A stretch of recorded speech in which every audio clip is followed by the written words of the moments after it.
Bienvenue sur Africa 24 dans cette nouvelle édition du Non-Stop Info. Voici les titres de l'actualité.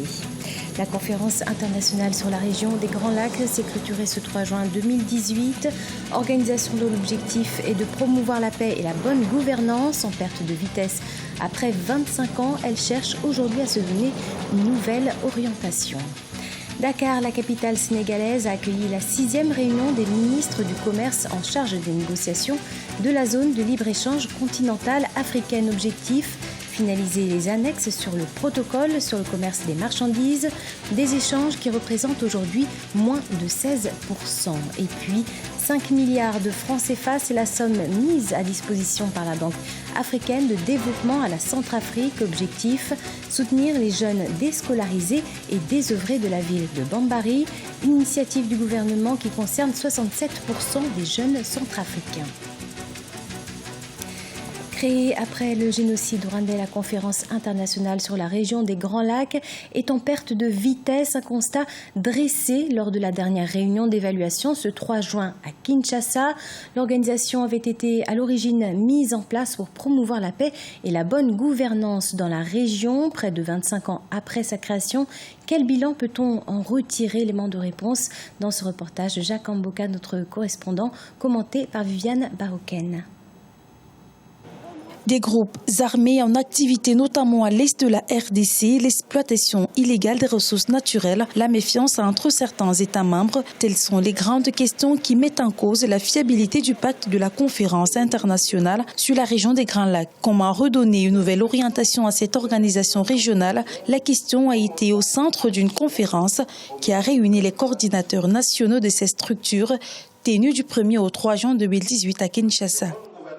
Le manque de volonté politique de certains États membres de la CERGL, le non-respect des engagements pris, les violations à répétition du pacte de Nairobi qui régit la CERGL et l'absence d'un barème de sanctions qui empêche d'imposer une discipline aux États membres fragilise constamment cette importante organisation sous-régionale de l'Afrique. Au cours de ces assises de 3 jours, les coordinateurs nationaux ont mis un accent particulier sur la nécessité d'un recadrage des grandes orientations communes que devrait définir et mettre en œuvre l'organisation sous-régionale. Tout ceci dans le but d'actionner les mécanismes de lutte contre les forces négatives dans la région.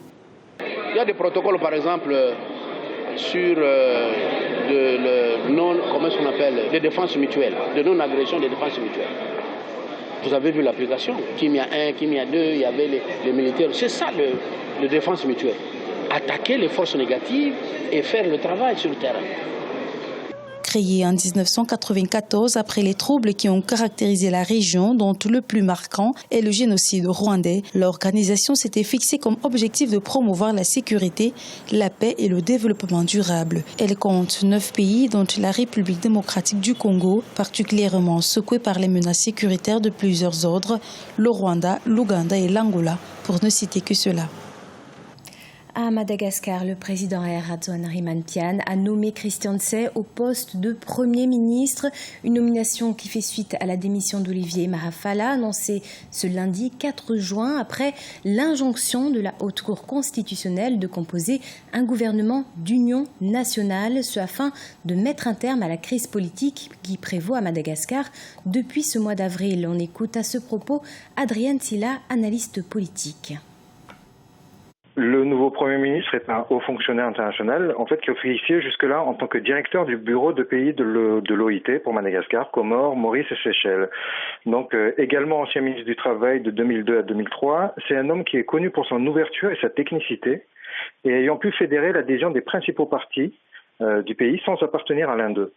Après plus de 25 ans de travail, de dévotion, de rigueur et surtout quelqu'un qui était connu pour son intégrité, Christian Tsay, en fait, porte toutes les valeurs requises, non seulement pour assumer et assurer le rôle de chef de gouvernement, mais également pour apporter l'ouverture et l'apaisement nécessaires pour diriger le pays vers des élections dans des conditions plus sereines.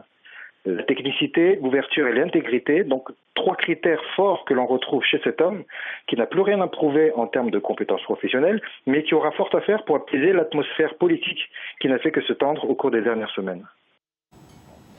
Comment renforcer les échanges dans un marché de plus d'1 milliard d'habitants? Une question posée lors de la 6e réunion des ministres du Commerce en charge des négociations de la zone de libre-échange continentale africaine.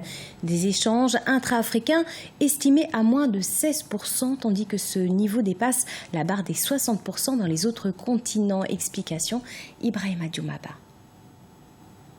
La 6e réunion des ministres du Commerce en charge des négociations de la zone de libre-échange continentale a été ouverte ce dimanche 3 juin 2018 à Dakar, au Sénégal. Objectif, finaliser les annexes du protocole sur le commerce des marchandises, sur les règles et procédures de règlement des différends et d'élaborer la liste des secteurs prioritaires sur le commerce de services avant leur présentation en juillet 2018 au sommet des chefs d'État de l'Union africaine à Nouakchott, en Mauritanie. En 2018, l'Afrique devrait normalement être à mi-chemin dans la réalisation du marché commun après l'harmonisation des systèmes tarifaires et non tarifaires entre les communautés économiques régionales et la création d'une union douanière continentale. L'ouverture commerciale et économique au sein de l'espace africain peut être une des solutions à nos nombreux problèmes de développement économique et social. 24 ministres en charge du commerce et des représentants des autres pays de l'Union africaine prennent part à la réunion de Dakar, alors que 44 pays sur les 55 membres de l'Union africaine avaient signé l'accord instituant la zone de libre-échange continentale en mars 2018 à Kigali, au Rwanda.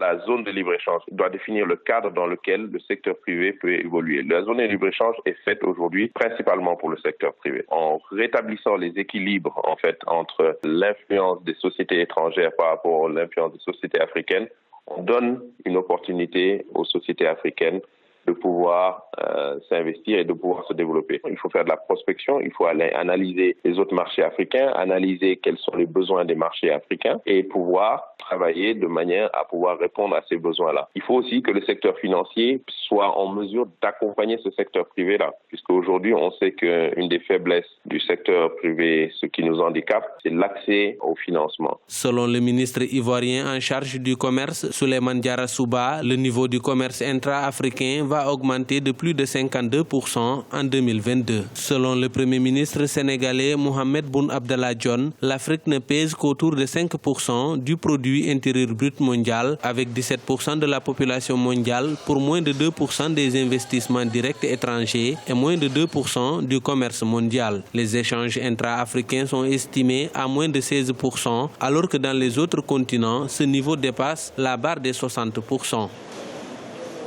Une enveloppe de 5 milliards de francs CFA a été mise à disposition du gouvernement centrafricain par la Banque africaine de développement. Cet appui financier fait suite au protocole d'accord de dons signé ce 1er juin 2018 entre l'institution bancaire et la Centrafrique. Objectif, le relèvement social et économique des jeunes déscolarisés et désœuvrés. Le point dans ce sujet de Radiatou Badawi.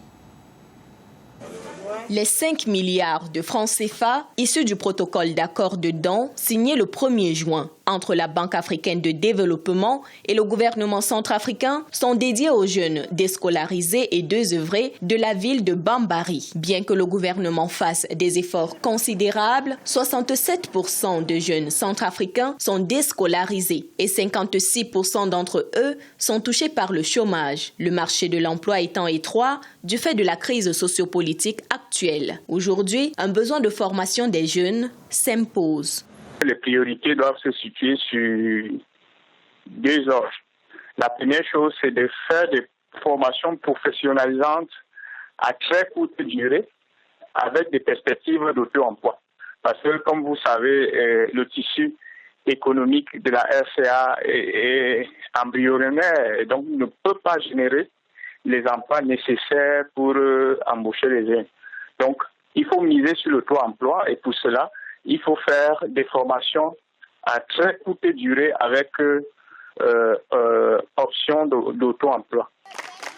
Au sein des sites de Bogura et de Nzila, le gouvernement centrafricain conjugue des efforts avec la Banque africaine de développement pour former les jeunes centrafricains dans les filières dites porteuses, à savoir l'élevage et l'agriculture. Aujourd'hui, nous travaillons avec la BAD pour apporter des solutions à nos jeunes déscolarisés et désœuvrés dans les filières porteuses à travers les sites de Bogura et de Nzila. Dans moins d'1 mois, La première promotion sera rendue opérationnelle et ces jeunes pourront subvenir à leurs besoins. Même si, ces dernières semaines, la ville de Bambari a été le théâtre des attaques des hommes armés qui a causé le déplacement des populations et de 9 organisations non gouvernementales, les autorités centrafricaines sont optimistes et annoncent que d'autres projets de réinsertion socio-économique des jeunes sont en cours. C'est la fin de ce journal. Merci de l'avoir suivi. Dans quelques instants, une nouvelle édition de l'actualité sur Africa 24.